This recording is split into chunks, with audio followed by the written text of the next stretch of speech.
ছিল লন্ডনের গ্যাটউইক উড্ডয়নের কয়েক সেকেন্ড পরই যান্ত্রিক ত্রুটির বিষয়ে সতর্ক করতে এয়ার ইন্ডিয়ার 171 ফ্লাইট থেকে জরুরি সতর্কবার্তা পাঠানো হয় কন্ট্রোল রুমে।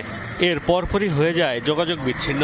তারপর নিয়ন্ত্রণ হারিয়ে বিকট শব্দে আছড়ে পড়ে বিমানটি বিস্ফোরিত হয় সাথে সাথেই।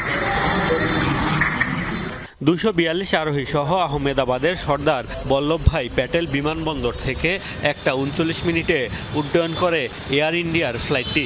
এর মধ্যে 10 জন কেবিন ক্রু ও 2 জন পাইলট। যাত্রীদের মধ্যে 169 জনই ভারতীয়। বাকিদের মধ্যে 53 জন ব্রিটেনের, 7 জন পর্তুগালের ও 1 জন কানাডার নাগরিক।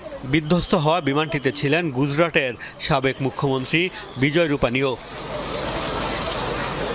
আহমেদাবাদের মেঘানী নগরের একটি আবাসিক এলাকায় প্রায় 800 ফুট উপর থেকে মেডিকেল শিক্ষার্থীদের একটি হোস্টেলের ওপর বিধ্বস্ত হয় বোয়িং 787 ড্রিমলাইনারটি।